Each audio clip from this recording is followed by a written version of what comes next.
Pemirsa, para mantan pengurus dan juga kader dari Partai Solidaritas Indonesia atau PSI yang keluar dari kepengurusan partai tersebut beberapa waktu lalu, kini bergabung ke Partai Demokrasi Indonesia Perjuangan (PDIP).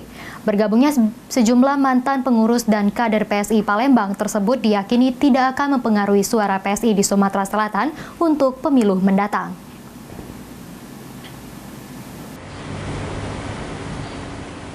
Disampaikan oleh Ketua DPW PSI Sumsel Hermanto, bergabungnya para mantan dan kader PSI Palembang ke PDIP tidak dipermasalahkan.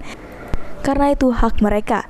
Hermanto juga dengan tegas menyampaikan jika bergabungnya para mantan dan kader PSI ke PDIP tidak akan mempengaruhi suara PSI di Sumsel pada pemilu mendatang. Hermanto sendiri meyakini jika yang pindah dan bergabung ke PDIP di bawah 20 orang. Karena saat ini para pengurus PSI Palembang lalu yang salah telah menyatakan surat permintaan maaf dan siap untuk bergabung kembali dengan PSI.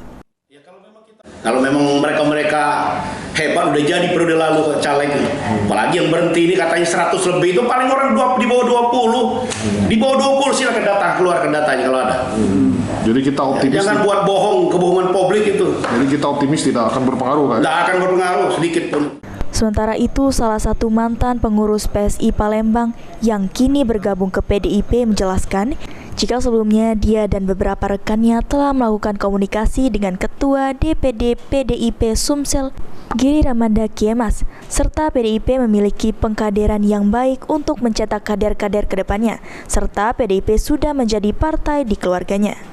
Setelah kita menjalani komunikasi yang baik dan intens dengan Ketua PDIP Sumsel, Pak Giri Ramanda, maka kita merasakan ada kecocokan. Kita merasa nyaman dan ada chemistry yang terbangun di situ.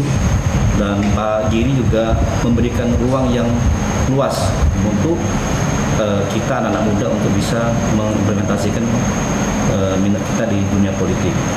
Yang kedua, kita merasa bahwa PDI Perjuangan itu memiliki sistem pengkaderan yang sangat baik untuk mempersiapkan calon-calon pemimpin di masa depan. Jadi kita merasa ini tempat kita yang tepat gitu. Lalu yang ketiga itu karena PDIP adalah partai pilihan dari keluarga kita secara turun-temurun. Jadi kayak bapak saya, setiap pemilu itu memang memilih PDIP. Jadi kita merasa seperti bukan di tempat lain lagi, seperti pulang ke rumah, sendiri, pulang ke. Terkait dengan pencalekan untuk pemilu 2024, Tony menyampaikan jika saat ini mereka hanya menunggu perintah dari Ketua PDIP Sumsel Giri Ramanda Kiemas. Firman Hidayat, PAL TV.